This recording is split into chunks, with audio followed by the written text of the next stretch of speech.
മയിലിന്റെ ആക്കാല്ലേ. അടുത്ത ബെല്ലോടുകൂടി നാടകം ആരംഭിക്കുന്നതാണ്. അപ്പൊ കാക്ക നിങ്ങളുടെ കാക്ക എങ്ങനെയാ? ഇത് മയിലല്ലേ? മയിലാണിത്. അതോ കാക്കയുടെ ശബ്ദം കൊടുത്തേ? ഇതിപ്പോ രണ്ടും തമ്മിൽ വ്യത്യാസം എന്താ? കാക്ക രണ്ട് ഏകദേശം ഒന്നല്ലേ? മയില് അങ്ങനെ സൗണ്ട് ഉണ്ടാക്കുന്നു. വലിയ അർത്ഥ വ്യത്യാസങ്ങളില്ല, രണ്ടും ഒന്നാണ്. ഇനി അടുത്തത് ഏതാ? സത്യത്തിൽ ഞാൻ പക്ഷികളെ സൗണ്ട് ഒന്നും കേൾക്കാറില്ല, അതാണ് പ്രശ്നം. കുയിലിന്റെ. നിങ്ങളവിടെ എന്താ കുയില്? കുയിക്ക് ഇത് കുയില്. ഓക്കെ. ഈ എവിടെ നാടെന്ന് പറഞ്ഞ? മലപ്പുറം. മലപ്പുറത്തുള്ള കുയിലൊക്കെ ഇത് കേക്കൂട്ടാ.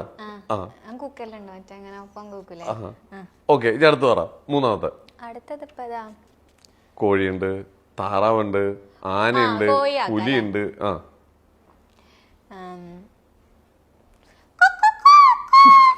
ഈ കൂവല് കേട്ട് മലപ്പുറത്തെ കോഴികളെല്ലാം ആത്മഹത്യ ചെയ്തു ഗായ്സ്. ഇനി ഏതാ പക്ഷി? ഇനിയിപ്പൊ എന്താ പക്ഷി ഉള്ളേ? പക്ഷി വേണ്ട, ഇനി മൃഗങ്ങളായിക്കോട്ടെ. പുലിയുണ്ട്, കടുവയുണ്ട്, ആനയുണ്ട്, ആടുണ്ട്. ആട്. ഒരു പ്രാവശ്യം കൂടി. ഇതേതോ അന്യഗ്രഹ ജീവിയാണ്. മലപ്പുറത്തുനിന്ന് ഇറക്കുമതി ചെയ്തൊരു ജീവിയാണ്. കൊള്ളാം കൊള്ളാം കൊള്ളാം.